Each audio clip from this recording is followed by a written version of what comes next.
Live in high definition, 19 Action News starts now. Well, conditions are improving, but wildfires continue to char thousands of acres in Southern California. Good evening, I'm Danielle Serino. The death toll continues to rise in California. More than a dozen wildfires continue to burn, and people still in the area remain in extreme danger. Meteorologist Jeff Tanchik has been on the West Coast since Thursday. As California continues to burn, he joins us live from Rancho Bernardo with the latest information. What do you have for us, Jeff? Well, hey there, Danielle, and good evening, everybody from San Diego. We're actually at a different location here in Rancho Bernardo, but in the same general community. And it's pretty much the same scene here on this different street that we are at. One house, as you can see here, devastated. The house next to it hardly touched at all. And then this is pretty much the scene along the cul-de-sac here, with many houses destroyed by the wildfires that occurred earlier this week. It's a beautiful day today in San Diego, but more importantly, the wind is pretty light. Humidity level is high, and when we do get wind, it's onshore. So that's what's leading to that additional moisture. That's really helping the firefighters out. But we do have video here of a fire that they're still battling. The biggest one in Santiago, that's in Orange County, oddly enough, affecting the Cleveland National Forest, where there are mandatory evacuations there. But when they're not doing that, you're seeing scenes of folks sifting through the rubble, still going through their homes, seeing if their house, one of the lucky few, if it is standing, or if their neighbors suffering the devastation that many have seen here around San Diego County this past week. But I'll tell you what, hopes are high. In fact, the mayor of San Diego saying, hey, you know what, we're open for business. And you know what, the San Diego Chargers, they're playing football right now, getting people's minds off of the fires, and they're blowing out the Houston Texans right now. So that's certainly good news. There is a little bit of an uplift there. Now, coming up at 10 and 11 o'clock, we have video of the volunteer effort, huge volunteer effort here. Everybody coming together in this community, local businesses donating many items. We're going to show you that at 10 and 11 o'clock, and also show you a little bit about the grateful, how people are so grateful for the firefighters' efforts in battling these tremendous wildfires that they saw early in the week. So the beat goes on. Everybody, like I said, coming together, and we'll have more for you coming up at 10 and 11 o'clock. For now, live from San Diego County, on 19 Action News meteorologist Jeff Tanchik, back to Cleveland. All right, thanks, Jeff. We look forward to that. And to our other big story tonight, it's breaking news out of North Carolina. A beach house fire taking the lives of 7 people. Witnesses say the home was full of college students and that many of them were from the University of South Carolina. Unconfirmed reports say 6 of the victims were students. 6 other people were hospitalized with undisclosed injuries, while 1 person is still missing.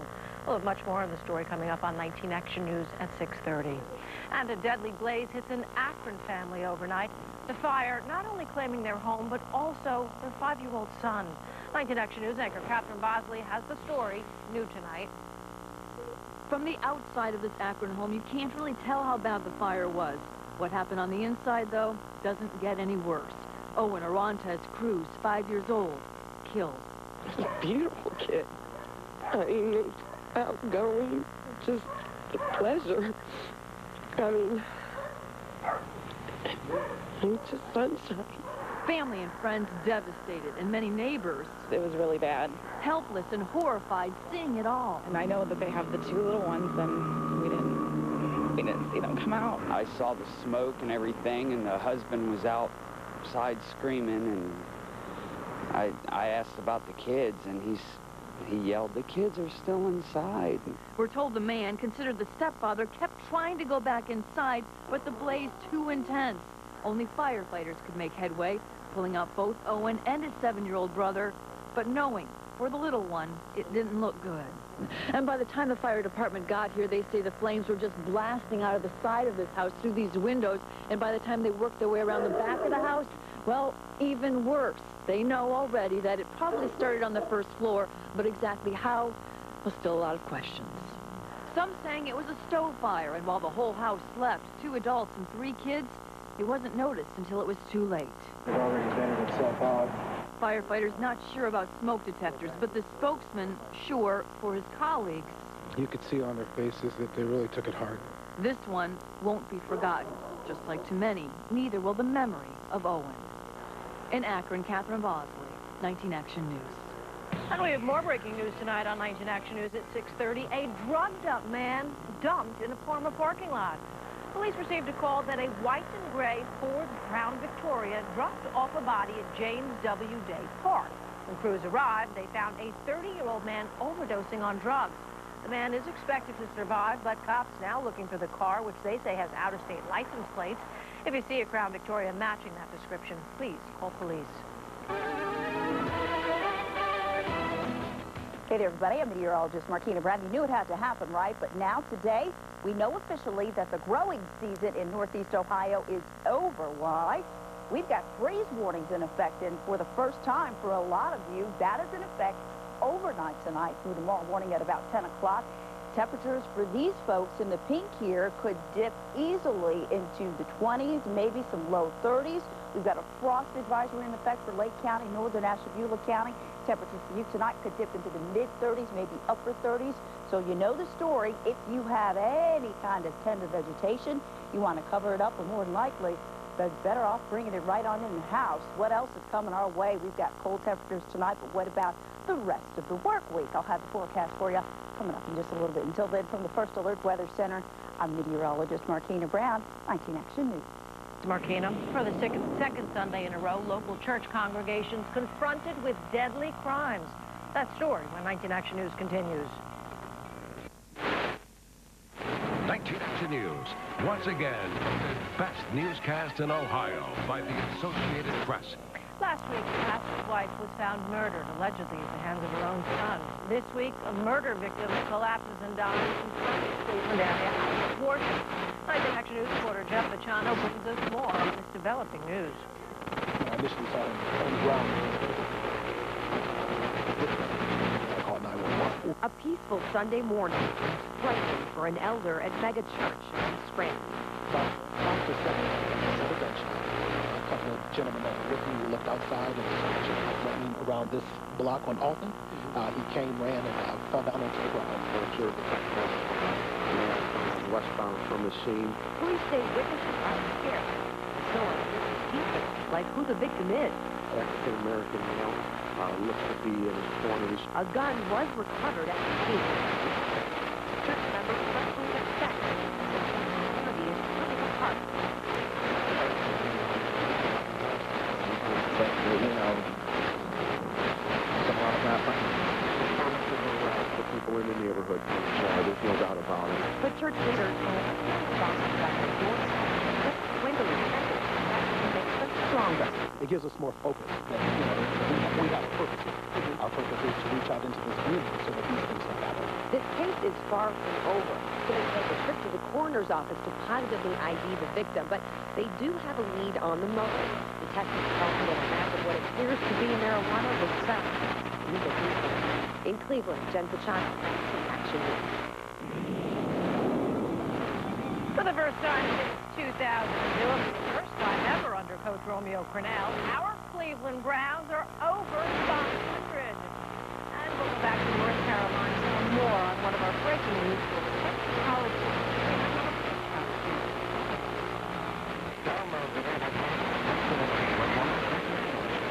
Breaking traffic and much more. The new McDonald's Action. Go to 19actionnews.com and follow the promise. A Minnesota woman goes wound up dead. Police say she was responding to an ad on Craigslist for a babysitting job. Today, they found her body in the trunk of her car in a nature preserve. A 19-year-old man has been arrested for murder. A restaurant in Pennsylvania is about to be 86. Take a look at the size of that sinkhole. Officials saying a broken storm drain pipe caused the hole, which is now 60 feet wide and 30 feet deep. Cops in Cincinnati chasing a deer through downtown buildings. Obviously, the deer was frightened and was jumping around trying to avoid everyone. But after a few minutes, police and animal control officers were able to catch the animal. Whoa, look at that guy go. They took it to the woods just over the border in Kentucky and let it do its thing. All right, you knew it had to happen, right? The growing season in Northeast Ohio has officially ended as we are now looking at our first freeze warning for just about everybody here in Northeast Ohio tonight, overnight tonight into tomorrow morning. It looks like temperatures here down to the upper 20s. And a frost advisory for areas in Lake County and northern Ashtabula County, closer to Lake Erie here, where our water is still at 60 degrees. So a frost advisory again overnight for those folks, as temperatures there could dip into the mid to upper 30s. So what's going on is something we call ideal irradiation. Including here with the clear sky, light wind, and high pressure control, all three of those elements we have. Those temperatures will simply drop like a rock, but the good side is we'll get lots and lots of sunshine in places we head toward tomorrow. So current temperatures outside are in the low 50s. You get some upper 40s here. The rain is 49. Current temperature is in the upper 40s. So today, the low 35. High is 56 degrees today. The low 40. Recognize 19 degrees set back into here, 1927. Record current. So here's what's going on. Your first alert surface that power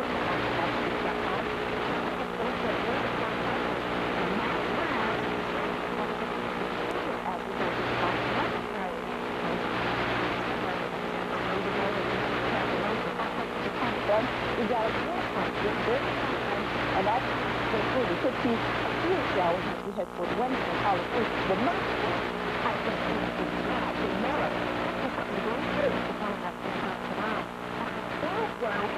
warm up with highs in the low 60s because that area of high pressure will move to southwest wind, and temperatures are a little mild for tonight. Not mild at all. In fact, we're calling it cold. 32 degrees, clear sky again. Breeze warning in effect. Don't forget, after that tonight, under a 45 area of high pressure. Out on the lake, waves are 1 to 4 feet. Again, there's the water temperature, 62 degrees, and wind slowly turning from northwest to southwest as that area of high pressure. So tomorrow, here we go. The sunshine, high pressure goes good things in back. So tonight, not so good. We're going to be clear and cold, but tomorrow, look at that. Sunny and pleasant with highs around 57 degrees. After 10, you're looking at 56 tomorrow. So a really nice start to the week, but again, it gets better. Look at that. 60s again with that area of high pressure moving off to the east of us. That should be nice on Tuesday. If you're heading out to do a little trick-or-treating, this will be good. What a treat. 67 degrees on Wednesday. But again, we'll be watching out for that weak warm front. We could get a sprinkle or two by evening. Getting into Thursday, 56 degrees. We're doing good really all week long until we get to the weekend where we see a front that'll come through. Temperature-wise, really not going to make a difference, but that'll give us a chance of showers by Saturday night into Sunday. From the First Alert Weather Center, I'm meteorologist Martina Brown, 19 Action News. I'm Tony Zarella. We're breaking down another Browns win. That's right, another Browns win, thanks in large part to the dynamic duo, Anderson and Edwards. That and more, next in sports. The Cavs 2007 home opener against the Dallas Mavericks, October 31st. Tickets are going fast, so call 1-800-807-CAVS or visit Cavs.com today. Now, 19 Action News Sports, driven by Toyota, moving forward.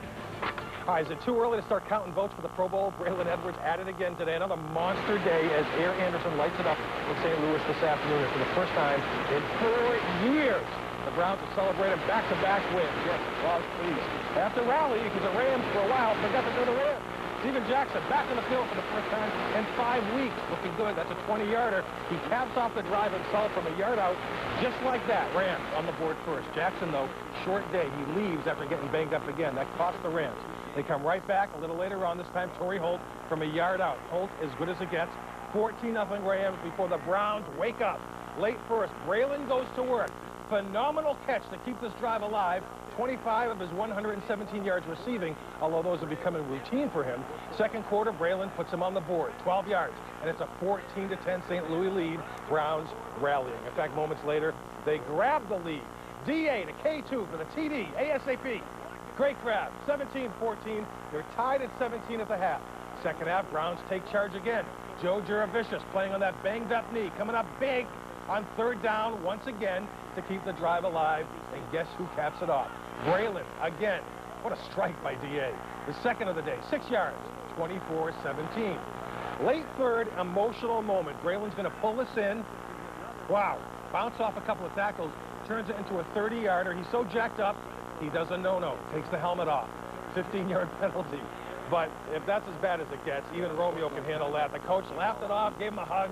All is well in Browns camp these days. 27-20, 45 seconds left. Lee Bodden ending the suspense. Picks off Bulger. And that was that. The Browns head home winners, their first road win of the season, 27-20, as they continue to roll. Well, back to Braylon. At this point, 7 games in, he is not only among the elite in the NFL, he is making a serious case for best receiver not named Randy Moss. It's not just the 8 catches for 117 yards. It's not even just the 2 touchdowns, although, again, 2 more today makes 9 on the season. It's the way he's catching the ball. Check this play out. Coming back across his body for that ball that set up the 2nd touchdown. Then, of course, he pulled in the touchdown, which turned out to be the difference. Just one of the things Reggie in the 5th quarter. Braylon Edwards lost the ACL, was out for a while, for a year almost, came back. But what I like about what Braylon has done, he's doing what's expected of him. He's being a pro. He's in his 3rd year. We all expected of him. He's doing bad. He's just playing football. Exactly. So the Browns keeping pace in the AFC North, which is obviously a good thing because the Steelers ain't exactly slowing down. Beating up on the... What happened to the Bengals? This was in Cincy, no less. Hines Ward, another day at the office. 21 yards, Steelers up 7-3. They never lose the lead. 2nd quarter, they add to it. Hines again, this time 6 yards, 14-3. When it rains, it pours. Even Ocho Cinco was fading fast in this one. Chad Johnson, big 3rd down play. You got to go to him. Who else? Drops it. 24-13, Steelers by 11. The standings looking a lot more attractive these days. The Steelers still a step ahead, 5-2, and of course still unbeaten within the division. But the Browns right behind them, setting up a showdown in the Berg in a couple of weeks on November 11th. The Ravens had the weekend off.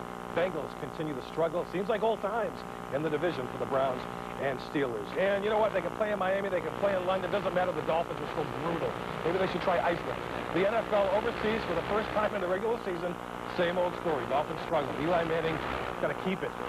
Now, you might want to put something on him. 10 yards in it. 10-0 Giants. They're up 13-3 in the 4th. Here's one good play. Our old friend, Ted Ginn Jr., his first NFL receiving touchdowns. Good for him. That cut it to 13-10, but that's all they were going to get. 13-10, the Dolphins fall to 0-8. Giants are 6-2. Both teams going to be feeling jet lag. Wait, let's go back to the Browns. First road win this season. Right. First back-to-back win this season. In 4 years. And they're neck and neck for first place. Right, and if they don't look past Seattle, Seahawks coming to town next week, very, very winnable game. They could be 5-3, go into the Berg in a couple of weeks, playing for first place. We should get the award for the best turnaround of the season. Well, My that may gosh. come if they keep this up. All right, Marquina, what do you got for us? Well, let's take a look at the forecast for tomorrow. Monday, looking awfully sunny, but cool. Temperatures will only top out around 55 degrees tomorrow. But no, it's going to get better thanks to an area of high pressure that's going to move off to the east of us. And on Halloween, it's going to look absolutely great with temperatures in the upper 60s. All right, thanks so much. We want to take a moment to recap some breaking news out of North Carolina. We're being told that 7 people have been killed in a beach house fire in Ocean Isle Beach, North Carolina. 5 of the victims are believed to be from the University of South Carolina, while a 6th victim attended Clemson.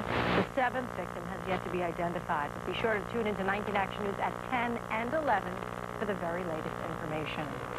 Thank you so much for watching 19 Action News at 7. Our news continues over on My 43 WUAB with 19 Action News at 10. And we're right back here for 19 Action News at 11. I'm Danielle Serino for Marquina, for Tony. Have a great night, everybody.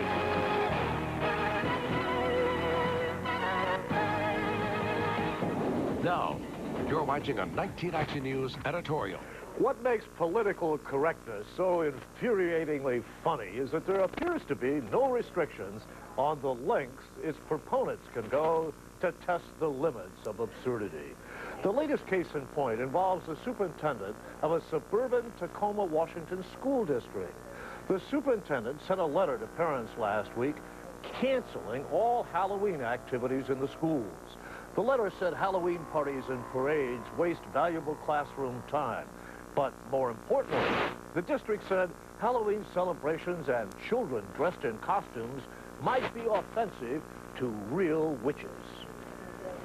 The district said its rules prohibit the use of derogatory stereotypes, such as the traditional image of witches with pointy noses, that might be offensive to members of a pagan religion.